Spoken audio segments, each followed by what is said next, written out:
Ni kalau kawan-kawan aku tak main raya rumah aku ni siap depa rugi je tak main ni aku bancuh sedap lagi ni. Wah, menariknya. Ni ayat kat rumah yang paling special I main ni. Memanglah. Untung you main rumah I, asyik baik you main. Selalu kan kita bancuh ayak yang sama kan. I pun nak jemu dah tengok. Lepas tu ni guna apa ni? Special sangat Nasib baiklah kita jumpa satu brand ni tau. Apa?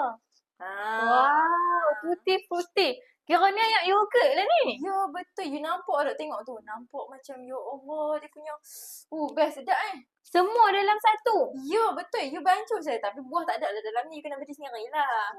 Macam tu boleh try lah nanti ni kan. Memang you kena pergi try ni. Kata nak buat rumah terbuka boleh lah. Kan. Dia bukan tutti frutti je, banyak lagi ada. Oh, banyak lagi. Banyak lagi, tak tahu ke? Tak tahu. You kena pergi cari depa punya Rehan Mukmin ni.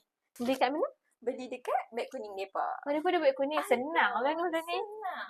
Okey lah, nanti boleh lah aku beli kat beg kuning ni pun. Boleh.